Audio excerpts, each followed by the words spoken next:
The day I watched Amara Washington walk past me like I was invisible, I made a decision that would either win her heart or destroy my reputation at the most elite prep school in Boston.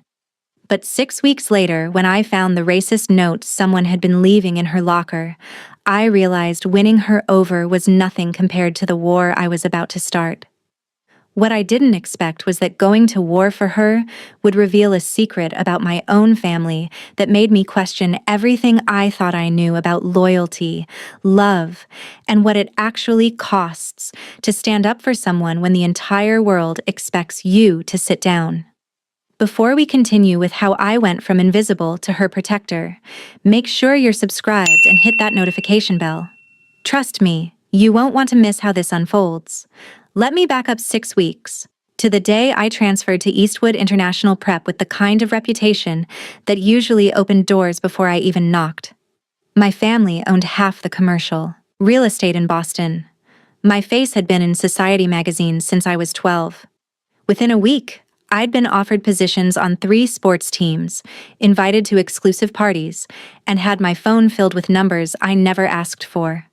None of it mattered, because Amara Washington, the only black student I'd seen at Eastwood, sitting 3 rows ahead of me in advanced literature with her natural hair pulled into a high puff, acted like I didn't exist. "You're staring again," his friend Jason Park muttered during lunch, following Marcus's gaze to where Amara sat alone in the library courtyard, textbook open, noise-canceling headphones firmly in place. "I'm observing," Marcus corrected, not bothering to look away. "That's literally the definition of staring, man." Marcus ignored him. He'd spent 6 weeks trying to figure out Amara Washington, and he'd learned exactly 3 things. She volunteered at the community center every Tuesday and Thursday. She studied at the coffee shop on Newberry Street every Saturday morning, and she had 0 interest in him. That last part was the most fascinating. "Why don't you just talk to her?" Jason asked, stealing a fry from Marcus's untouched plate. "I tried that," she said, "excuse me," and walked around me. Ouch. Then I tried sitting near her in the library. And? She moved.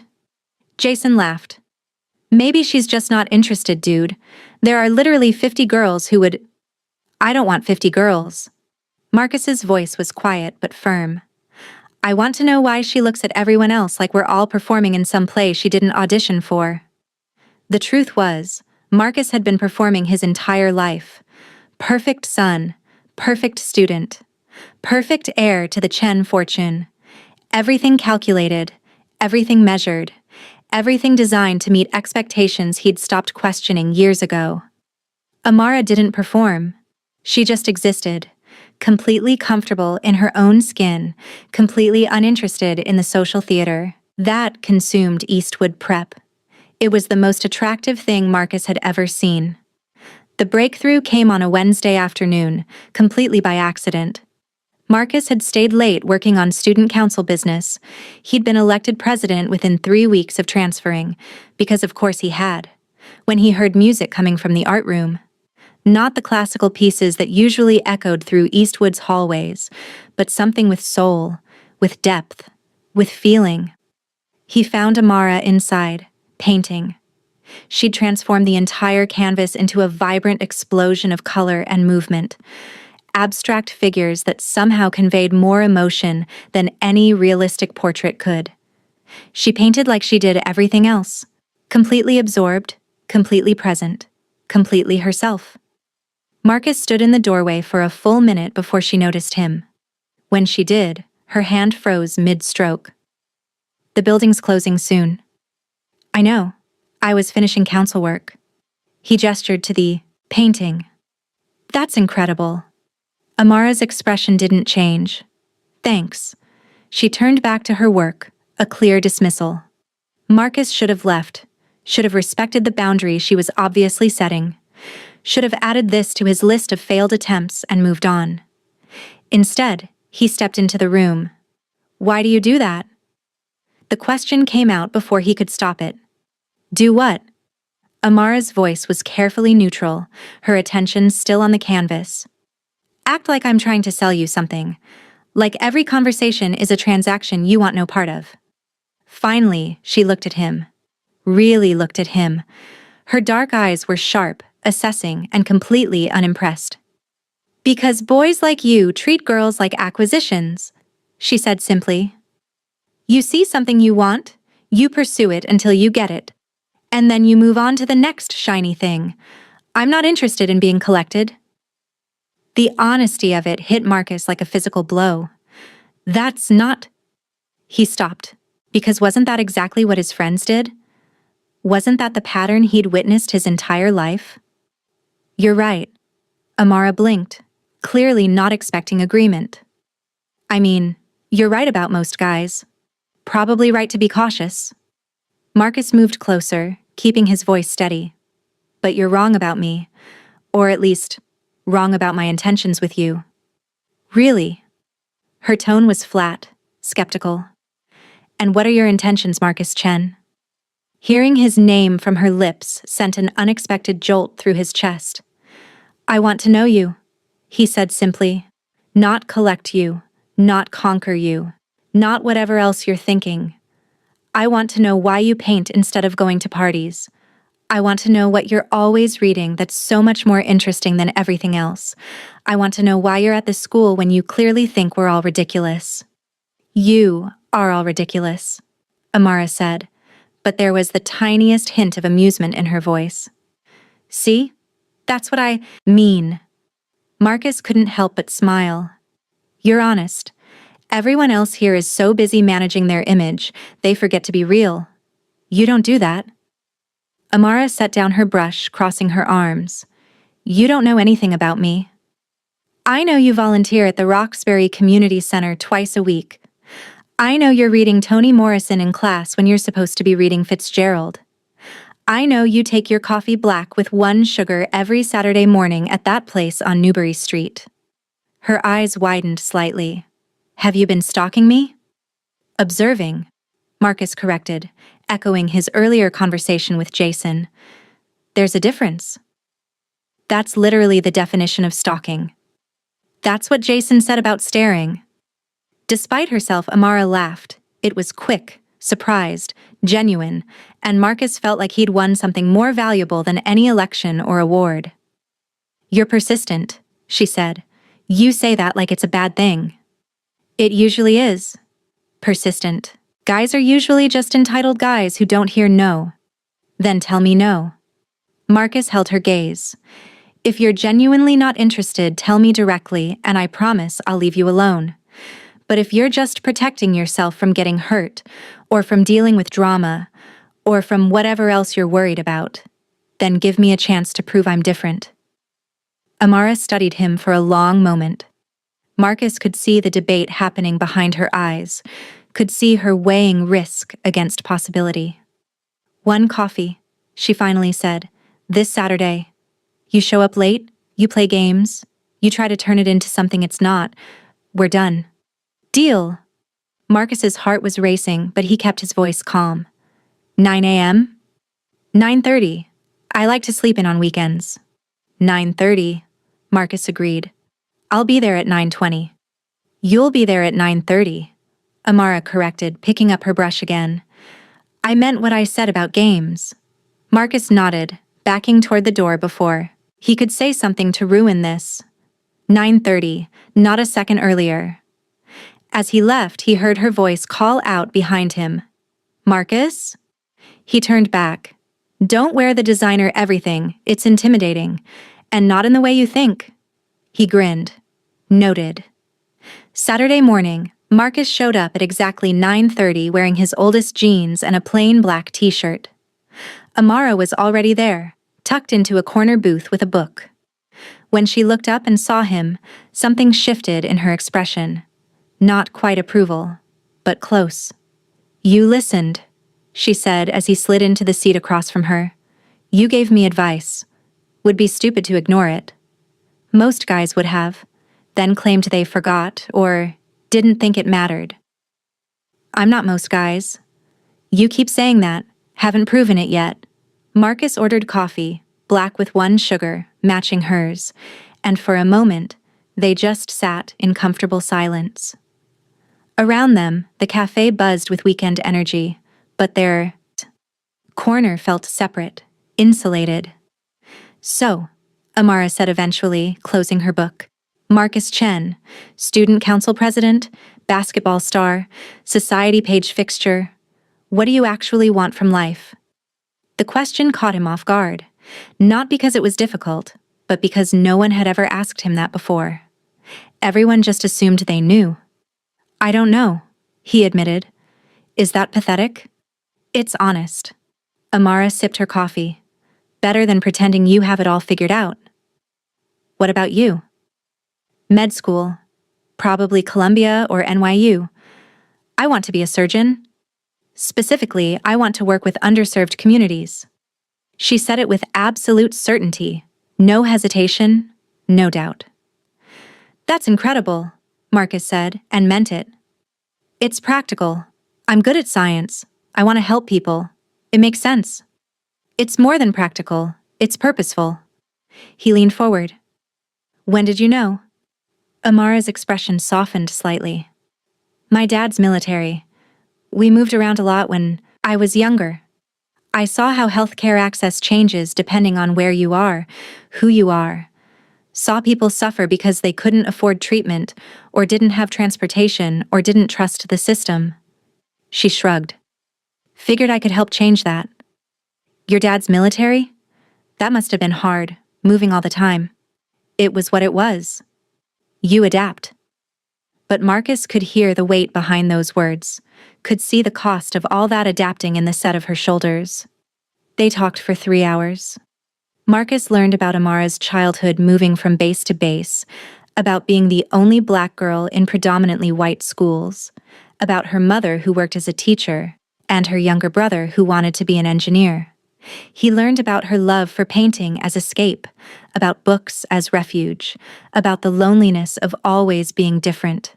Amara learned about Marcus's family expectations, about the weight of being the heir to a fortune he didn't build, about his parents, divorce when he was 10, about the way money could buy almost anything except freedom.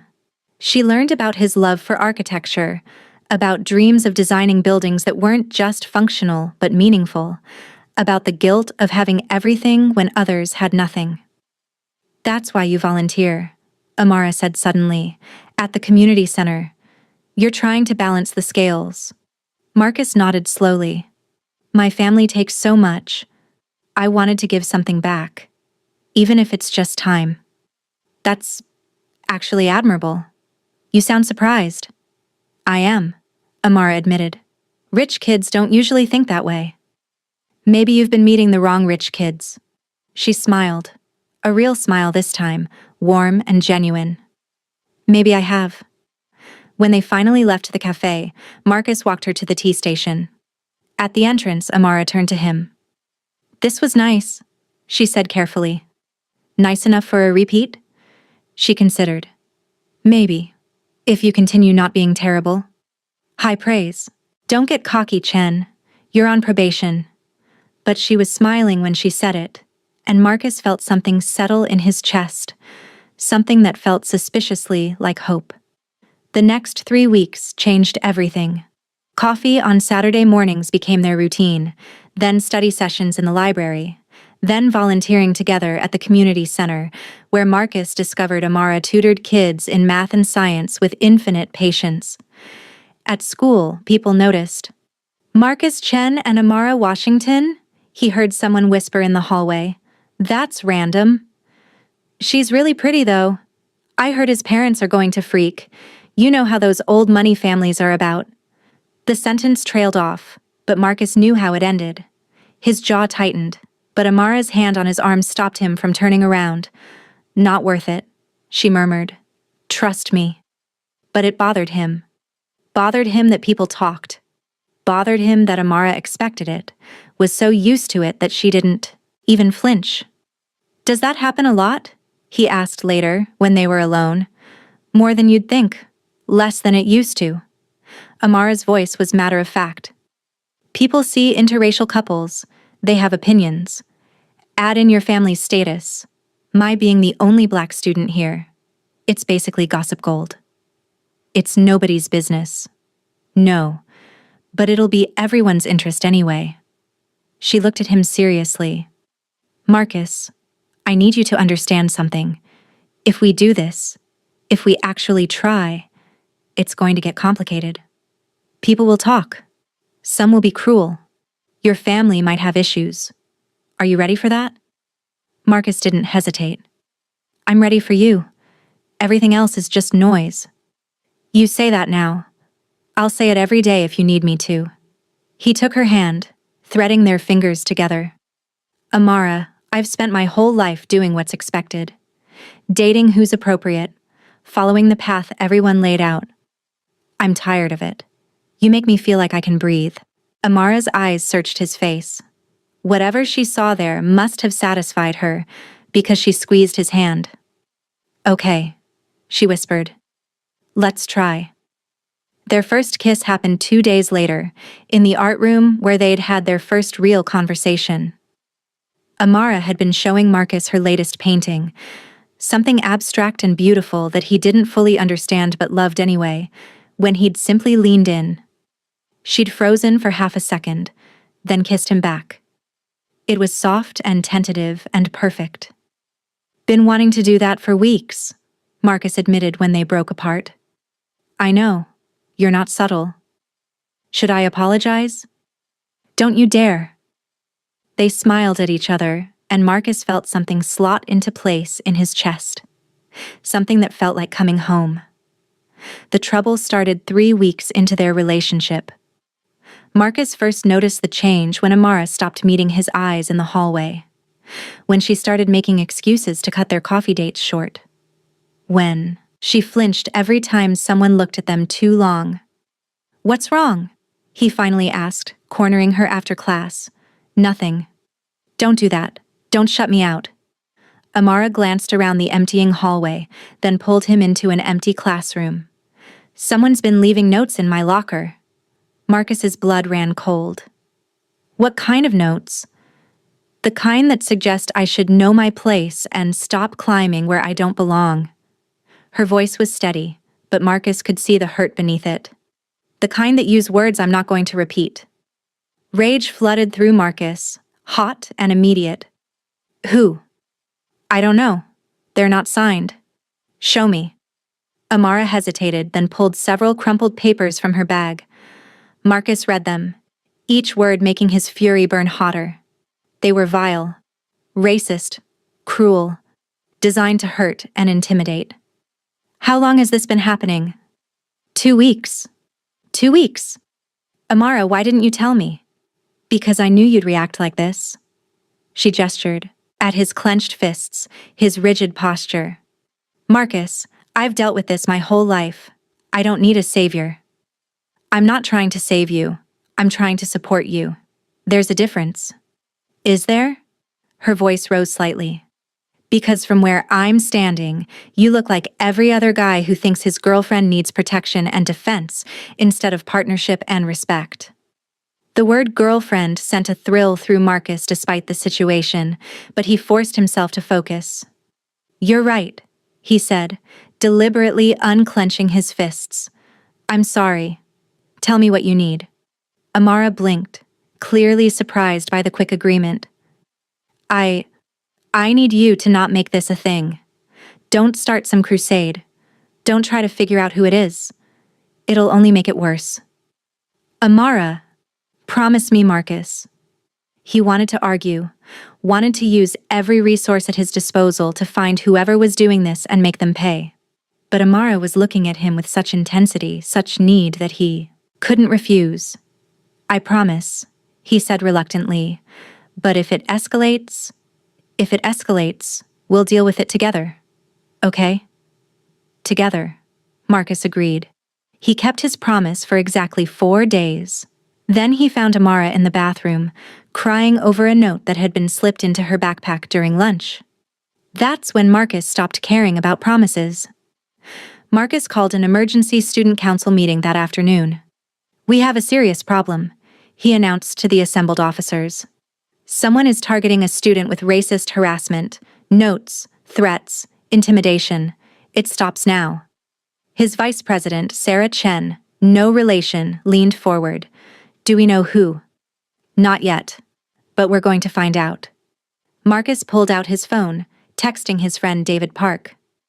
I'm authorizing the use of security footage. I'm also implementing a new reporting system for harassment. Anonymous tips, direct line to administration. Marcus, Sarah said carefully, is this about Amara? Washington? The room went quiet. This is about protecting every student at Eastwood, Marcus said firmly. But yes, Amara's been receiving threats, and I will not let it continue. Within 24 hours, Marcus had mobilized every resource at his disposal. His family's lawyer drafted new anti-harassment policies. David, a tech genius, hacked into the school's security system and began reviewing footage. The administration, motivated by a generous Chen family donation, agreed to implement stricter consequences for discrimination. Amara found out 2 days later. What did you do? She cornered him outside the library, eyes blazing. I protected you. I told you not to make this a thing. And I told you I'd keep you safe. Marcus kept his voice low but intense. Amara, those notes weren't just mean, they were threatening. I'm not going to stand by while someone terrorizes you. You promised. I know, and I'm sorry I broke that promise. But I'm not sorry I kept you safe.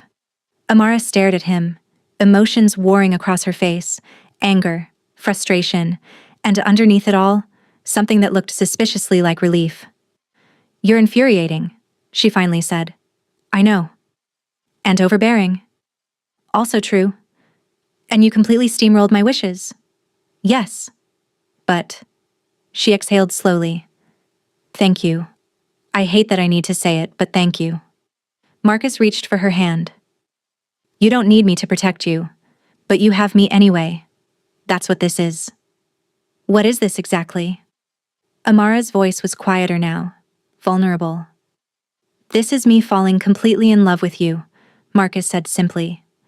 This is me realizing I'd burn down the whole school if it meant keeping you safe. This is me choosing you every single time, no matter what. Amara's breath caught. Marcus, you don't have to say it back. I just need you to know. But she stepped closer, cupping his face in her hands. I love you too, you impossible man. Even when you're infuriating and overbearing and completely disregard what I ask. He kissed her then, soft and deep, pouring everything he felt into that connection. We found him, by the way, Marcus murmured against her lips. The person leaving notes. Senior named Trevor Michaels. Basketball player. Amara tensed. What are you going to do? Nothing. The administration's handling it. He'll be suspended. Then expelled if it continues. His college recommendations are being pulled. Marcus pulled back to look at her. But if you want me to do more? No, that's enough. She leaned her forehead against his. That's more than enough. The real test came when Marcus's mother requested dinner. She wants to meet you, Marcus told Amara over coffee. Officially. Amara's expression was carefully neutral. And you want me to go? Only if you're comfortable. But yes, I want my family to know you, to see what I see. What do you see? Everything, Marcus said simply. I see my future.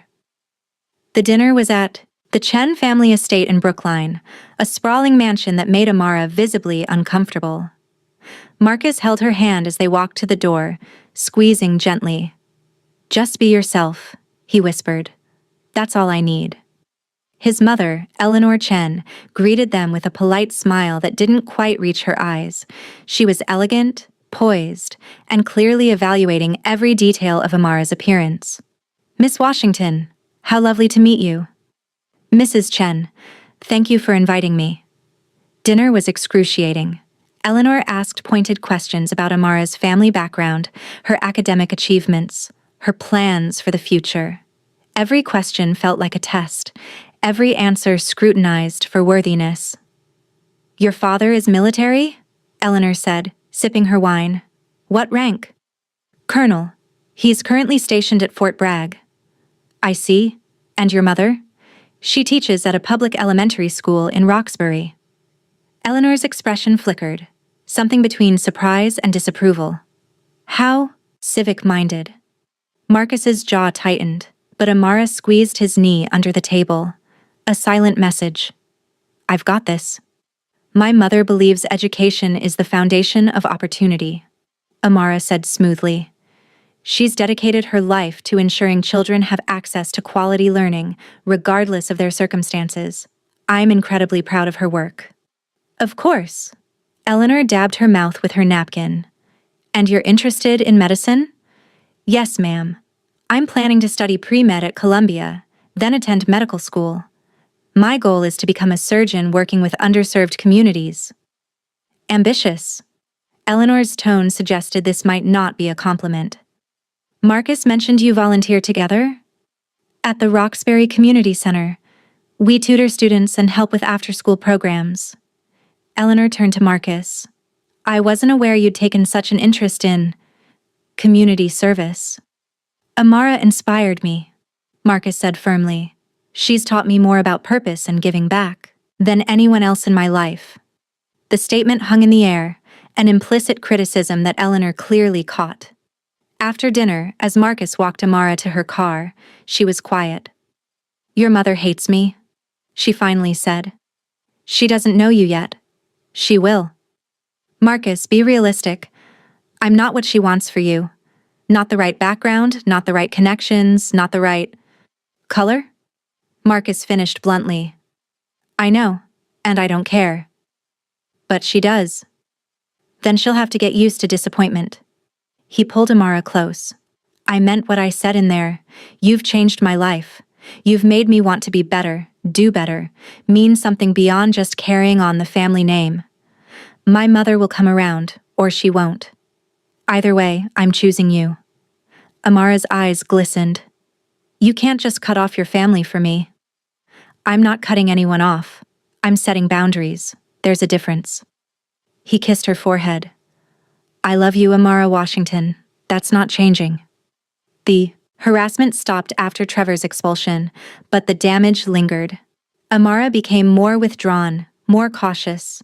She stopped painting in the art room, stopped eating lunch in the courtyard, stopped being as openly herself as she'd been before. It broke Marcus's heart. Talk to me, he said one afternoon, finding her alone in the library. About what? About whatever's going on in your head that's making you disappear. Amara closed her book slowly.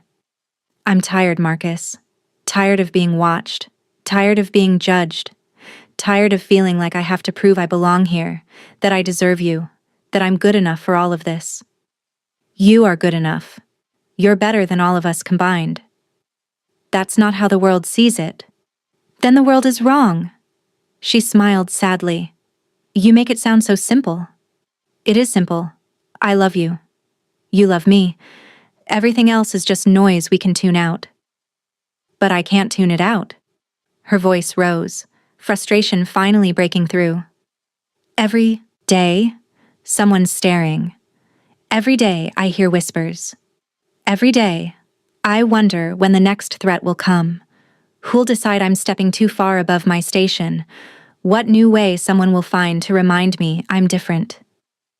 Marcus felt helpless, furious, desperate to fix something he couldn't control. What do you need? He asked quietly. I need. Amara trailed off thinking. I need to get out of here. Even just for a day. Somewhere we can just be us without all the weight. Before we continue with their escape and what comes next, hit that like button if you're invested in Marcus and Amara's journey. Their story is about to face its biggest challenge yet. Marcus made it happen within 48 hours. He borrowed his father's car, packed a picnic, and drove them to Cape Cod on a Saturday morning. They spent the day walking the beach, eating lobster rolls, watching the ocean, and just existing without performance or pressure. This is perfect, Amara said, sitting in the sand, as the sun set. This is what I needed. Marcus wrapped his arms around her from behind. Then we'll do it again. Every weekend if you want. Your mother will love that. My mother will adjust. He kissed her temple. You're my priority now. That night, driving back to Boston, Amara's phone buzzed. Her expression changed as she read the message. What is it? My dad. He's being deployed. Afghanistan. Leaves in 2 weeks. Marcus heard the fear in her voice, the worry she tried to hide. How long? 6 months minimum. Could be longer. He reached over, taking her hand. We'll get through it. Marcus, I can't deal with school drama and worry about my dad getting killed overseas. I can't. Her voice cracked. Hey. Marcus pulled over, turning to face her. Listen to me. You're not alone in this. Whatever you need. Support. Distraction. Space. Company, I'm here. We'll get through it together. Amara leaned into him, and Marcus held her as she cried. Held her as I released all the fear and stress and pressure she'd been carrying. Held her until she was ready to let go. The deployment created an unexpected shift in their relationship. Marcus met Amara's father before he left, a formal, intimidating meeting where Colonel Washington made his expectations abundantly clear. My daughter is the most important person in my world, the colonel said, standing at his full 6'3" height. I'm trusting you to respect her, support her, and never give her reason to doubt you. Can you do that? Yes, sir, Marcus said without hesitation. I love your daughter. I'll take care of her. Love is easy to say. Commitment is harder to prove. Then I'll prove it every day, sir. Colonel Washington studied him for a long moment, then nodded. I believe you will. But Marcus, if you hurt her, there's nowhere you can hide. Understood? Understood, sir. After her father deployed, Amara threw herself into school and college applications. She and Marcus spent nearly every evening together, studying, talking, simply existing in each other's presence. Columbia released early decisions next week, Amara mentioned one night, looking nervous. You're going to get in, Marcus said confidently. You don't know that. Yes, I do. You're brilliant, dedicated, and exactly what they're looking for. What about you? Did you apply? Marcus hesitated. I did. Architecture program. Amara's eyes widened. You didn't tell me. I wanted to surprise you, wanted to know we could be in New York together before I said anything. Marcus Chen, are you following me to college? I'm pursuing my dreams in the same city as yours. There's a difference. She kissed him, deep and passionate. I love you. I love you more. Impossible. They got their acceptance letters the same day. Both had been admitted to Columbia. Amara to the pre-med program, Marcus to architecture school. They celebrated with champagne smuggled from Marcus's family estate and plans for their future. We're really doing this, Amara said, lying in Marcus's arms. Moving to New York, starting our lives. Together, Marcus added. Together, she agreed. The winter formal arrived with all its expected drama. Everyone assumed Marcus and Amara would attend, the power couple of Eastwood Prep, making their official debut. But Amara had other ideas. Let's skip it, she said a week before the dance. Skip the formal?